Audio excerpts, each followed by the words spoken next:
নমস্কার বন্ধুরা, অন্নপূর্ণা ভান্ডার প্রকল্পে এই যে একটি বিশাল 13 পাতার নতুন ফর্ম প্রদান করেছে, তো এই ফর্মটি আপনারা কিভাবে ফিল আপ করবেন সম্পূর্ণ নির্ভুল পদ্ধতিতে, সেটাই কিন্তু আজকের এই ভিডিওটিতে আপনাদের দেখাবো। একদম হাতে কলমে ফিল আপ করে দেখাবো কোথায় কি আপনাদের লিখতে হবে, এ টু জেড আপনাদের কিন্তু এই ভিডিওটিতে ডিটেলসে জানাবো। তাই ভিডিওটিকে একটু স্কিপ না করে প্রথম থেকে শেষ পর্যন্ত দেখবেন, কারণ এই ভিডিওটি আপনার কাছে কিন্তু খুবই গুরুত্বপূর্ণ হতে চলেছে।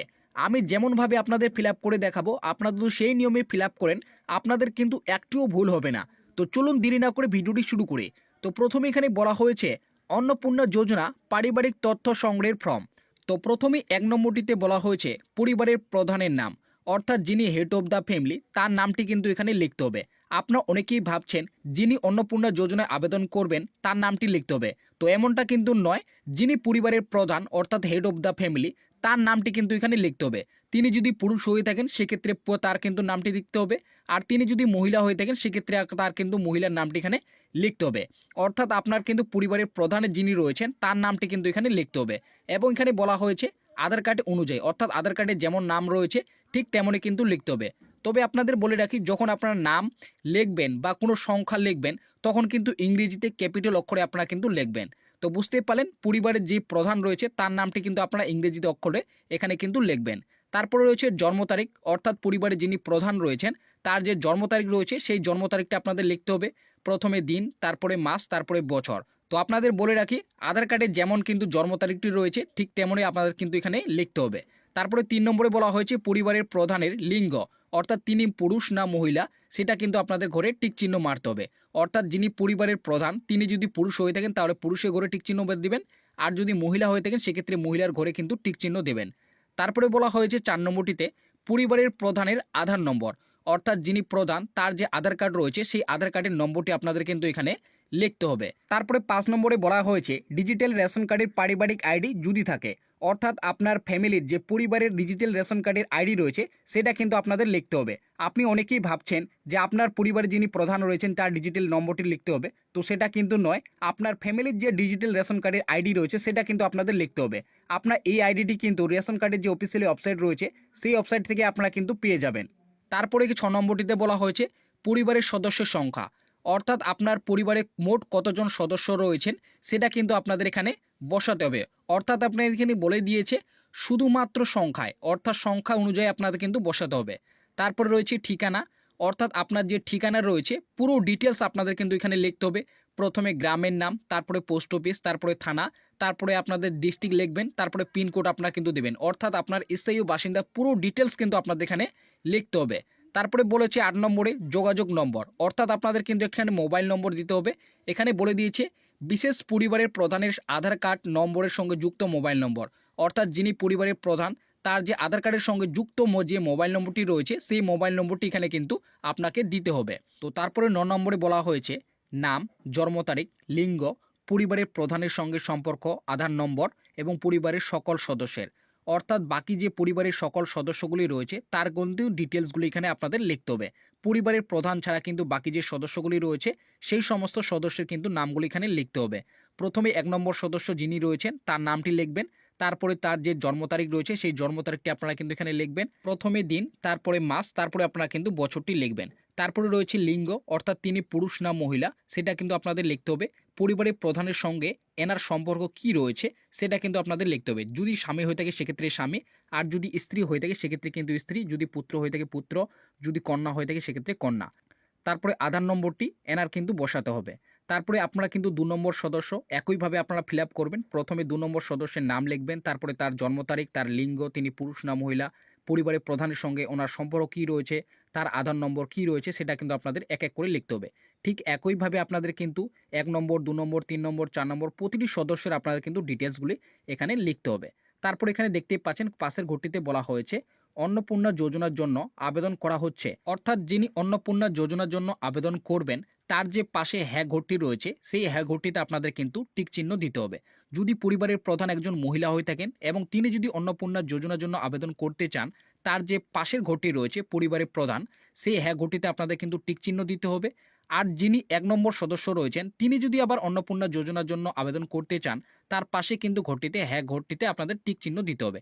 ঠিক একইভাবে যদি 2 নম্বর সদস্য আবেদন করতে চান তার পাশের ঘটে হ্যাঁ ঘটিতে টিক চিহ্ন দিবেন, এবং 3 নম্বর সদস্য যদি আবেদন করতে চান তার পাশে ঘটিতে কিন্তু হ্যাঁ ঘটিতে আপনাদের টিক চিহ্ন দিতে হবে।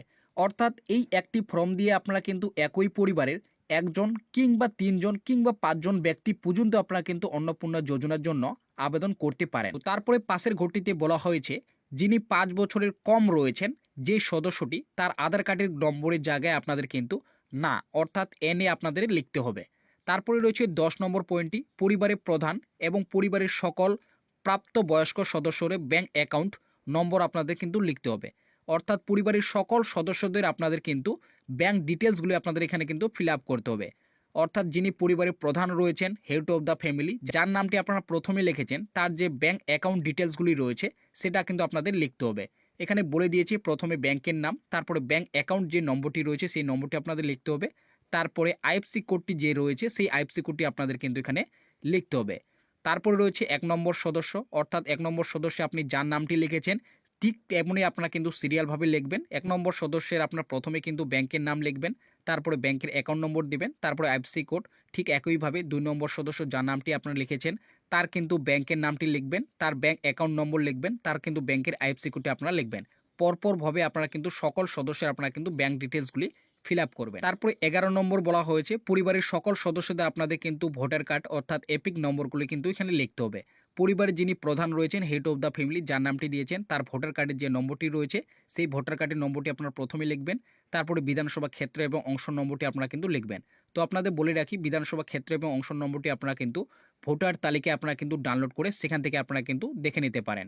তারপরে পরিবারের 1 নম্বর সদস্য যিনি রয়েছেন তার কিন্তু ভোটার কার্ডের নম্বরটি লিখবেন, তার বিধানসভা ক্ষেত্র এবং অংশ নম্বর। ঠিক একইভাবে 2 নম্বর যিনি সদস্য রয়েছেন তার ভোটার কার্ডের নম্বরটি দিবেন, তার বিধানসভা ক্ষেত্র এবং অংশ নম্বর আপনারা কিন্তু লিখবেন। অর্থাৎ পরপর করে সকল সদস্যের আপনারা কিন্তু ভোটার কার্ডের নম্বরগুলি, তার ক্ষেত্র এবং অংশ নম্বরগুলি আপনারা কিন্তু বসাবেন। তারপরে 12 নম্বরে রয়েছে বিভাগ। তো প্রথমে আপনাদের বলে রাখি আপনি যদি একজন তপশিলি জাতিভুক্ত হয়ে থাকেন, আপনি যে কাস্টের হয়ে থাকবেন সেই ঘরে কিন্তু পাশের ঘরে আপনাদের কিন্তু টিক চিহ্ন বসাতে হবে। অর্থাৎ আপনি যদি তপশিলি জাতি হয়ে থাকেন সেক্ষেত্রে আপনি কিন্তু তপশিলি জাতি এসসির ঘরটিতে আপনার টিক চিহ্ন দিতে হবে। আর যদি তপশিলি উপজাতি হয়ে থাকেন বা এসটি সেক্ষেত্রে আপনাকে কিন্তু এই ঘরটিতে টিক চিহ্ন দিতে হবে। তো তারপর এখানে বলেছে খ নম্বরটিতে দেখতেই পাচ্ছেন রেশন কার্ড খাদ্য ভর্তুকি। তো এখানে বলে দিয়েছে সঠিক হলে টিক চিহ্ন দেবেন। তো 1 নম্বরে বলা হয়েছে আপনার কি ডিজিটাল রেশন কার্ড আছে? যদি আপনার ডিজিটাল রেশন কার্ড থাকে সেক্ষেত্রে হ্যাঁ ঘটিতে টিক চিহ্ন দিবেন, আর যদি আপনার না থেকে থাকে সেক্ষেত্রে না ঘটিতে আপনার কিন্তু টিক চিহ্ন দিতে হবে।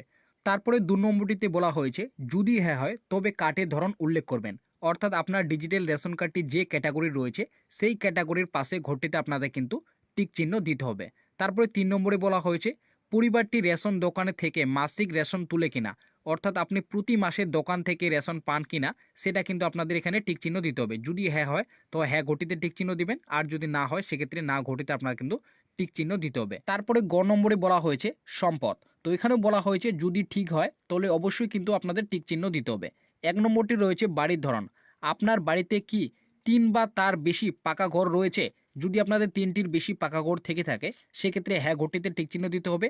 আর যদি আপনার কাঁচা বাড়ি থেকে থাকে সেক্ষেত্রে আপনাদের কিন্তু না ঘটিতে আপনাদের টিক চিহ্ন দিতে হবে। তারপরে 2 নম্বরে রয়েছে পারিবারিক সম্পত্তির মালিকানা। অর্থাৎ আপনার যে জমি রয়েছে সেই জমির মালিককে আপনি নিজেই, যদি হ্যাঁ হয়ে থাকে হ্যাঁ ঘটিতে টিক চিহ্ন দিবেন। আর যদি আপনার কোনো জমি না থাকে অন্যের জমি ওপি চাষাবাস করে আপনি কিন্তু জীবিকা নির্বাহ করছেন সেক্ষেত্রে আপনাদের কিন্তু না ঘটিতে আপনাকে টিক চিহ্ন করতে হবে। তারপরে 3 নম্বরে বলা হয়েছে পরিবারের সকল সদস্যের মোট জমির পরিমাণ শতকে। অর্থাৎ পরিবারের যে সকল সদস্যের যে জমির পরিমাণ রয়েছে সেই পরিমাণটি আপনাদের কিন্তু এখানে লিখতে হবে শতকে, অর্থাৎ সংখ্যায় আপনাদের কিন্তু এখানে শতকে অনুযায়ী কিন্তু বসাতে হবে। আর যদি আপনার জমি নিজের জমি না থাকে সেক্ষেত্রে লেখার কোনো কিন্তু এখানে প্রয়োজন নেই। তারপরে 4 নম্বরটিতে বলা হয়েছে আপনার পরিবারের যদি কোনো অবাণিজ্যিক মোটর চালিত 4 চাকা যদি গাড়ি থাকে সেক্ষেত্রে আপনাদের কিন্তু হ্যাঁ ঘটিতে টিক চিহ্ন করতে হবে। আর যদি না থেকে থাকে সেক্ষেত্রে না ঘটিতে টিক চিহ্ন করতে হবে। আর যদি থেকে থাকে তার গাড়ির কটি রয়েছে সেটা কিন্তু সংখ্যা লিখতে হবে। তার গাড়ির যে রেজিস্ট্রেশন নম্বর সেই রেজিস্ট্রেশন নম্বরগুলি আপনাদের কিন্তু বসাতে হবে। তো তারপরে 5 নম্বর ঘরটিতে রয়েছে পরিবার ভিত্তিক সদস্যের স্বাস্থ্য বীমা। অর্থাৎ আপনার পরিবারের কোনো সদস্যের যদি স্বাস্থ্য বীমা থেকে থাকে সেক্ষেত্রে আপনাদের কিন্তু হ্যাঁ ঘরটিতে টিক চিহ্ন করতে হবে। আর যদি কেউ যদি আপনার পরিবারের স্বাস্থ্য বীমা না করে থাকে সেক্ষেত্রে আপনারা কিন্তু না ঘটিতে টিক চিহ্ন করবেন। আর যদি আপনার পরিবারের কোনো সদস্য যদি স্বাস্থ্য বীমা করে থাকে এবং যদি আপনি হ্যাঁ ঘটিতে টিক চিহ্ন করে থাকেন সেক্ষেত্রে আপনার পরিবারের কোন সদস্য স্বাস্থ্য বীমা করেছে সেটা কিন্তু আপনাদের এখানে লিখতে হবে। পরিবারের যিনি প্রধান রয়েছেন তার যদি স্বাস্থ্য বীমা করা থাকে সেক্ষেত্রে স্বাস্থ্য বীমাটি সরকারি না বেসরকারি সেটার পাশে কিন্তু আপনাদের টিক চিহ্ন দিতে হবে, বিমার অঙ্ক নম্বরটি লিখতে হবে এবং প্রিমিয়ামের বিবরণ আপনাদের কিন্তু লিখতে হবে।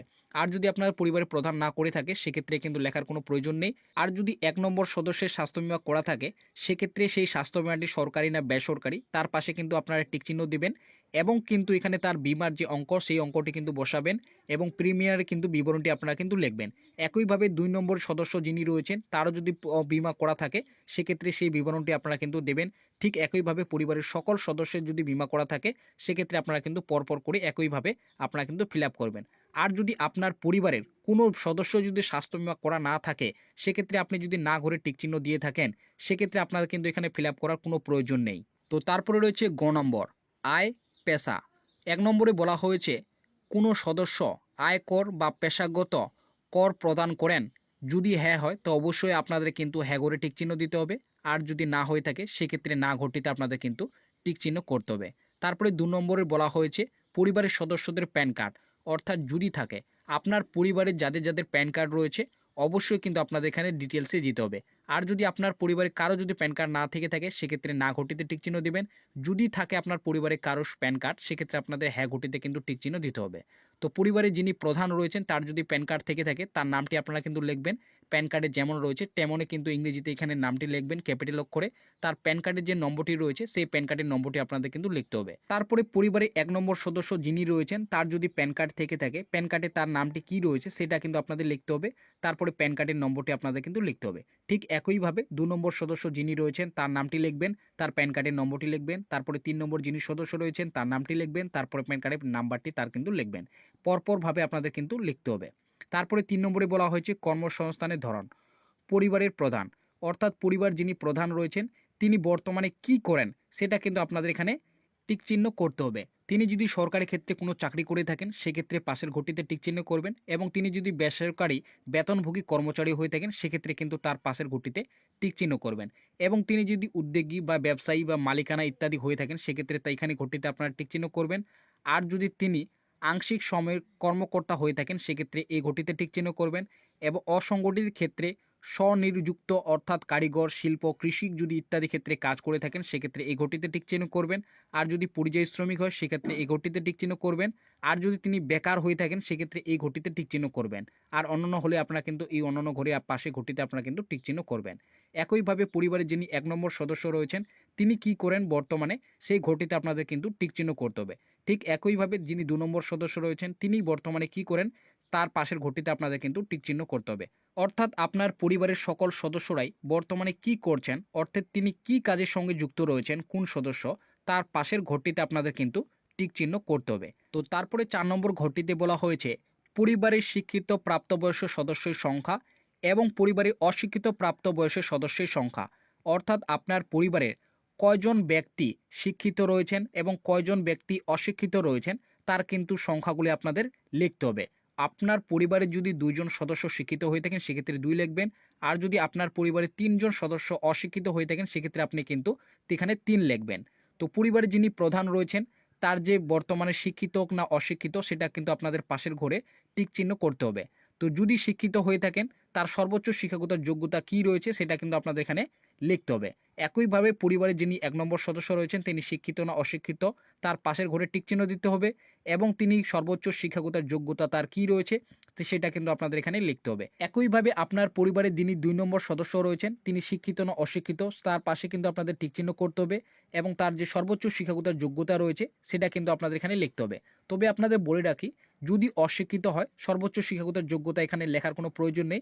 যদি আপনারা লিখতে চান সেক্ষেত্রে আপনারা কিন্তু এখানে 0 বসাতে পারেন। তো পরপর করে আপনার পরিবারের সকল সদস্যরা আপনার কিন্তু শিক্ষিত না অশিক্ষিত সেটা টিক চিহ্ন করবেন এবং তার সর্বোচ্চ শিক্ষাগত যে যোগ্যতা রয়েছে সেই যোগ্যতাটি আপনারা কিন্তু এখানে লিখবেন। তো তারপরে ৫ নম্বরে বলা হয়েছে কোনো সদস্য কি কোনো সাংবিধানিক পদ, মন্ত্রী, সাংসদ, বিধায়ক, পৌর স্থায়ী সংস্থা এবং পঞ্চায়েত সংস্থার প্রাক্তন এবং বর্তমান ধারক, অর্থাৎ আপনার পরিবারের কোনো সদস্য যদি সাংবিধানিক পদ, মন্ত্রী, সাংসদ, বিধায়ক কিংবা গ্রাম পঞ্চায়েতের প্রাক্তন বা প্রধান ধারক হয়ে থাকে, তো অবশ্যই আপনাদের কিন্তু হ্যাঁ ঘটিতে টিকচিহ্ন করতে হবে। আর যদি না হয়ে থাকে সেক্ষেত্রে না ঘটিতে আপনাদের কিন্তু টিকচিহ্ন করতে হবে। আর যদি হ্যাঁ হয়ে থাকে তবে যিনি এই পদে রয়েছেন তার সদস্য সংখ্যা, অর্থাৎ তিনি 1 নম্বর সদস্য না 2 নম্বর সদস্য না পরিবারের প্রধান, সেটা কিন্তু আপনাদের এখানে লিখতে হবে। তারপরে 6 নম্বরে বলা হয়েছে কোনো সদস্য কি সরকারি পেনশনভোগী, অর্থাৎ আপনার পরিবারের কোনো সদস্য যদি পেনশনভোগী হয়ে থাকেন সরকারি, সেক্ষেত্রে হ্যাঁ ঘটিতে টিকচিহ্ন করবেন। আর যদি আপনাদের পরিবারে কেউ না হয়ে থাকে সেক্ষেত্রে না ঘটিতে টিকচিহ্ন করবেন। যিনি সরকারি পেনশনভোগী তার সদস্য সংখ্যা, অর্থাৎ তিনি 1 নম্বর সদস্য না 2 নম্বর সদস্য না 3 নম্বর সদস্য, সেই সংখ্যাটি আপনাদের লিখতে হবে। যদি পরিবারের প্রধানই হয়ে থাকে সেক্ষেত্রে পরিবারের প্রধান আপনাদের কিন্তু এখানে লিখতে হবে। তারপরে 7 নম্বরে বলা হয়েছে কোনো সদস্য কি জিএসটির অধীনে নিবন্ধিত আছে, অর্থাৎ আপনার পরিবারের কোনো সদস্য যদি জিএসটি পে করে থাকে সেক্ষেত্রে হ্যাঁ ঘটিতে আপনাদের টিকচিহ্ন করতে হবে। আর যদি কেউ না করে থাকে সেক্ষেত্রে না ঘটিতে টিকচিহ্ন করবেন। যিনি কিন্তু জিএসটি পে করেন তার জিএসটি নম্বরটি আপনাদের কিন্তু এখানে লিখতে হবে। এখানে বলে দিয়েছে যদি হ্যাঁ হয় তাহলে কিন্তু জিএসটি নম্বরটি আপনাদের এখানে লিখতে হবে। তারপরে 8 নম্বরে বলা হয়েছে পরিবারের মোট বার্ষিক আয় কত, অর্থাৎ আপনার পরিবারের মোট বার্ষিক আয়টি কিন্তু আপনাদের এখানে সংখ্যায় লিখতে হবে। তারপর এখানে 9 নম্বরে বলা হয়েছে অন্যান্য পরিচয় নথি। 1 নম্বরে বলা হয়েছে সিএ আবেদন এবং বর্তমান অবস্থান যদি থাকে, তো আপনার পরিবারের কোনো সদস্য যদি সিএতে আবেদন করে থাকে সেটা কিন্তু আপনাদের এখানে ইস্যু করতে হবে। তো এখানে বলেছে পরিবারের প্রধান যিনি রয়েছেন তার যদি সিএতে আবেদন করা থাকে, এখানে বলে দিয়েছে প্রযোজ্য নয়, অর্থাৎ আপনার যদি পরিবারের প্রধান যদি সিএতে না আবেদন করে থাকে সেক্ষেত্রে প্রযোজ্য নয় ঘরে টিকচিহ্ন করবেন। আর যদি পরিবারের প্রধান যিনি সিএতে আবেদন করে থাকেন সেক্ষেত্রে এখানে বলে দিয়েছে আবেদন করা হয়েছে যদি হ্যাঁ হয় আবেদন নম্বর, অর্থাৎ সিএতে আবেদন করেছেন তো যদি আবেদন করে থাকেন সেক্ষেত্রে আবেদনের নম্বর দেবেন। ইস্যু করা হয়েছে যদি হ্যাঁ হয় সার্টিফিকেট নম্বর, অর্থাৎ আপনি যদি সিএতে এই সার্টিফিকেট পেয়ে থাকেন তার কিন্তু সার্টিফিকেট নম্বরটি আপনাদের কিন্তু লিখতে হবে। ঠিক একইভাবে যিনি পরিবারে 1 নম্বর সদস্য রয়েছেন যদি সিএতে আবেদন করে থাকেন সেক্ষেত্রে আপনাদের কিন্তু সিএর যে আবেদন নম্বর এবং ইস্যু হয়ে থাকলে ইস্যু নম্বরটি আপনাদের লিখতে হবে। আর যদি না আবেদন করে থাকেন সেক্ষেত্রে আপনারা যদি সিএর অন্তর্ভুক্ত না হন সেক্ষেত্রে আপনাদের কিন্তু প্রযোজ্য নয় অপশনটি আপনাদের টিকচিহ্ন করতে হবে। অর্থাৎ আপনার পরিবারের যে সদস্য সিএতে রয়েছে সেইগুলি আপনাদের কিন্তু ডিটেলস এখানে দিতে হবে। আর যদি আপনার পরিবারের কোনো সদস্য যদি সিএর অন্তর্ভুক্ত না হয়ে থাকে সেক্ষেত্রে প্রযোজ্য নয় অপশনটিতে আপনারা কিন্তু টিকচিহ্ন করবেন। তারপরে 2 নম্বরে বলা হয়েছে অন্যান্য কিষাণ ক্রেডিট কার্ড, কিষাণ ক্রেডিট কার্ড এআরডি, শিল্প ক্রেডিট কার্ড, মৎস্যজীবী credit card, Shikshashree credit card ইত্যাদি, অর্থাৎ আপনার পরিবারের যদি কোনো ক্রেডিট কার্ড থেকে থাকে সেটা কিন্তু আপনাদের এখানে লিখতে হবে।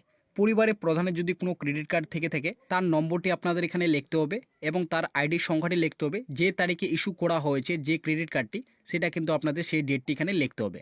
একইভাবে পরিবারের যিনি 1 নম্বর সদস্য রয়েছেন তার যদি ক্রেডিট কার্ড থেকে থাকে তার নম্বরটি তার আইডি সংখ্যাটি দেবেন এবং তারপরে যে ইস্যু হয়েছে সেই ডেটটি আপনাদের লিখতে হবে। একইভাবে আপনার পরিবারের যিনি 2 নম্বর সদস্য রয়েছেন তার যদি কোনো কার্ড থেকে থাকে সেক্ষেত্রে কার্ডের নম্বরটি তার আইডি সংখ্যাটি লিখবেন, যে তারিখে ইস্যু হয়েছে সেই ডেটটি কিন্তু আপনারা লিখবেন। তো পরপর করে আপনার পরিবারে যে সকল সদস্যগুলি কোনো কার্ড থেকে থাকলে তার নাম্বারটি, তার আইডির সংখ্যাটি এবং যে তারিখে ইস্যু হয়েছে সেটা কিন্তু আপনাদের লিখতে হবে। আর যদি আপনার পরিবারের মধ্যে কারো যদি কোনো কার্ড না থাকে সেক্ষেত্রে লেখার কোনো প্রয়োজন নেই। তারপরে 3 নম্বরে বলা হয়েছে যদি এসআইআরে 2026-এ নাম বাদ থাকে তবে মামলাটি ট্রিব্যুনালের বিচারাধীন কিনা, অর্থাৎ ট্রিব্যুনালে যদি বিচারাধীন থেকে থাকে আপনাদের কিন্তু অবশ্যই এখানে লিখতে হবে। তো বলেছে পরিবারের প্রধান যিনি রয়েছেন তার যদি এসআইআর এর নাম বাতিল পড়ে সেটা ট্রিব্যুনালের বিচারাধীন আছে কিনা সেটা কিন্তু লিখতে হবে। যদি পরিবারের প্রধানের যদি এসআইআর এর নাম বাদ পড়ে এবং বিচারাধীন হয়ে থাকে সেক্ষেত্রে হ্যাঁ ঘরটিতে আপনাদের কিন্তু টিকচিহ্ন করতে হবে। আর যদি না থেকে থাকে সেক্ষেত্রে না। আর যদি আপনাদের প্রযোজ্য না হয় সেক্ষেত্রে আপনারা কিন্তু প্রযোজ্য নয় অপশনটিতে টিকচিহ্ন করবেন। তো তারপরে একইভাবে পরিবারের যিনি 1 নম্বর সদস্য রয়েছেন তারও যদি এসআইআর এর নাম বাতিল পড়ে এবং বিচারাধীন থেকে থাকে সেক্ষেত্রে হ্যাঁ ঘটিতে টিকচিহ্ন করবেন। আর যদি প্রযোজ্য না থেকে থাকে সেক্ষেত্রে প্রযোজ্য নয় অপশনটিতে আপনারা কিন্তু টিকচিহ্ন করবেন। আর যদি আপনার 2026-এ ভোটার তালিকায় আগে থেকে নাম থেকে থাকে সেক্ষেত্রে প্রযোজ্য নয় অপশনটিতে আপনারা কিন্তু টিকচিহ্ন করবেন। তো একইভাবে সকল সদস্যদের আপনারা কিন্তু পরপর করে টিকচিহ্ন করবেন, যেটি আপনাদের ঠিক হবে সেটা কিন্তু আপনারা টিকচিহ্ন করবেন। তো তারপরে এখানে নিচে বলা হয়েছে দেখতেই পাচ্ছেন একদম 4 নম্বরটিতে সামাজিক মর্যাদা এবং নির্ভরশীল ব্যক্তিগণ। তো 1 নম্বরে বলা হয়েছে বিদ্যালয়ের অধ্যয়নরত পরিবারের সকল শিশুর বিবরণ, অর্থাৎ আপনার পরিবারের কয়টি শিশু রয়েছে তার কিন্তু বিবরণগুলি দিতে হবে। 1 নম্বর শিশুর কিন্তু প্রথমে আপনি নামটি লিখবেন, তারপরে শ্রেণী, আপনি কোন শ্রেণীতে পড়ছে বর্তমানে সেটা লিখবেন, বিদ্যালয়ের নামটি এবং বিদ্যালয়ে যে পড়ছে সেই বিদ্যালয়টির ধরন আপনাদের দিতে হবে, সরকারি না বেসরকারি না মাদ্রাসায় কোন স্কুলে পড়ছেন তার কিন্তু বিবরণ আপনাদের দিতে হবে। ঠিক একইভাবে আপনার পরিবারে যদি আরও একটি শিশু থাকে সেক্ষেত্রে সেই শিশুর নামটি আপনারা লিখবেন প্রথমে, তারপরে শ্রেণী, তার বিদ্যালয়ের নাম, বিদ্যালয়ের ধরন অর্থাৎ কোন বিদ্যালয়ে তিনি পড়ছেন সরকারি না বেসরকারি সেটাতে আপনাদের কিন্তু টিকচিহ্ন করতে হবে। তো একইভাবে আপনার পরিবারে যদি 2 জন কিংবা 3 জন শিশু থেকে থাকে সেক্ষেত্রে তার বিবরণগুলি কিন্তু পরপর করে আপনাদের লিখতে হবে। তো তারপর এখানে বলা হয়েছে 2 নম্বরে শিশুর টিকাকরণের বর্তমান অবস্থা। তো এখানে বলা হয়েছে হ্যাঁ, টিকাকরণ শুরু হয়েছে, সম্পূর্ণ হচ্ছে। তো আপনারা বুঝতে পারলেন, আপনার যদি শিশু থাকে এবং টিকাকরণ যদি শুরু হয় এবং যদি সম্পূর্ণ হচ্ছে বর্তমানে, সেটা কিন্তু আপনাদের হ্যাঁ করে টিকচিহ্ন করতে হবে। টিকাকরণ করা হয়নি অর্থাৎ আপনি যদি আপনার শিশু যদি টিকাকরণ না করে থাকেন সেক্ষেত্রে হ্যাঁ ঘটিতে আপনাদের কিন্তু এই যে ঘরটি রয়েছে সেই ঘটিতে আপনাদের টিকচিহ্ন করতে হবে। একইভাবে যিনি 2 নম্বর শিশু রয়েছেন তার যদি টিকাকরণ শুরু হয়েছে এবং সম্পূর্ণ হচ্ছে সেক্ষেত্রে হ্যাঁ ঘটিতে টিকচিহ্ন করবেন, আর যদি আপনি টিকাকরণ করেননি সেক্ষেত্রে নিচের ঘটিতে আপনাদের কিন্তু টিকচিহ্ন করতে হবে। তো একইভাবে 2 নম্বর 3 নম্বর 4 নম্বর শিশু পর্যন্ত আপনারা কিন্তু টিকচিহ্ন করতে হবে। তারপরে 6 নম্বরটিতে বলা হয়েছে সরকারি প্রকল্পের আওতায় সুবিধা। তো এখানে 1 নম্বরে বলা হয়েছে আপনি কি কোনো সরকারি প্রকল্পের সুবিধা ডিবিটির মাধ্যমে পাচ্ছেন সেটা কিন্তু আপনাদের বলতে হবে। তো প্রথমেই রয়েছে পরিবারের প্রধান, অর্থাৎ আপনার পরিবারে যিনি প্রধান রয়েছেন তিনি যদি কোনো সরকারি প্রকল্পের সুবিধা পান এবং ডিবিটির মাধ্যমে পেয়ে থাকেন সেক্ষেত্রে আপনাদের কিন্তু হ্যাঁ ঘটিতে টিকচিহ্ন করতে হবে, আর যদি না পেয়ে থাকেন সেক্ষেত্রে না ঘটিতে আপনাদের টিকচিহ্ন করতে হবে। এবং তিনি কোন প্রকল্পের সুবিধা পাচ্ছেন সেই প্রকল্পের নামটি লিখবেন এবং হ্যাঁ ঘটিতে আপনাদের কিন্তু টিকচিহ্ন করতে হবে। একইভাবে পরিবারে যিনি 1 নম্বর সদস্য রয়েছেন তিনি যদি কোনো সরকারি প্রকল্পের সুবিধা পেয়ে থাকেন ডিবিটির মাধ্যমে হ্যাঁ ঘটিতে টিকচিহ্ন করবেন, আর যদি না পেয়ে থাকেন সেক্ষেত্রে না ঘটিতে টিকচিহ্ন করবেন। তিনি কোন প্রকল্পের সুবিধা পাচ্ছেন সেই প্রকল্পটির নাম লিখবেন, পাশে কিন্তু হ্যাঁ ঘটিতে টিকচিহ্ন করবেন। একইভাবে 2 নম্বর সদস্য 3 নম্বর সদস্য তিনি কোন প্রকল্পের সুবিধা পাচ্ছেন কিনা সেটা টিকচিহ্ন করবেন, কোন প্রকল্পের সুবিধা পাচ্ছেন সেই প্রকল্পের নামটি লিখবেন, পাশে হ্যাঁ ঘটিতে আপনারা কিন্তু টিকচিহ্ন করবেন। তো তারপরে 2 নম্বরে বলা হয়েছে বাদ দেওয়া হলো কারণ অফিসের কৃতিতে পূরণে। তো এখানে বুর্গার্য নম্বরটি দেখতে পাচ্ছেন ঘোষণা ও সম্মতি। তো আপনাদের কিন্তু এখানে সম্মতির ঘটিতে টিকচিহ্ন করতে হবে এবং নিচে আপনারা কিন্তু চলে আসবেন, আপনারা এখানে দেখতে পাবেন বিকল্প ইনপুট, অর্থাৎ যিনি আবেদন করবেন তিনি কিন্তু এই ঘরটিতে একটি কিন্তু স্বাক্ষর বা সই কিন্তু করবেন। এবং নিচে বলা হয়েছে শুধুমাত্র অফিসের ব্যবহারের জন্য। আপনাদের কিন্তু নিচে আর কোনো কিছু ফিল আপ করতে হবে না, এটা কিন্তু আপনাদের অফিস তরফ থেকে আপনাদের কিন্তু ফিল আপ করে দেওয়া হবে। তো আশা করা যায় আপনারা বুঝতেই পারেন কিভাবে আপনারা কিন্তু অন্নপূর্ণা যোজনার যে বিশাল 13 পাতার ফর্ম রয়েছে সেই 13 পাতার ফর্মটি আপনারা কিভাবে ফিল আপ করবেন একদম A to Z আপনাদের কিন্তু জানিয়ে দিলাম। আপনাদের ভিডিওটি কেমন লাগলো অবশ্যই কিন্তু ভিডিওর কমেন্ট বক্সে আপনারা কিন্তু কমেন্ট করে জানাবেন।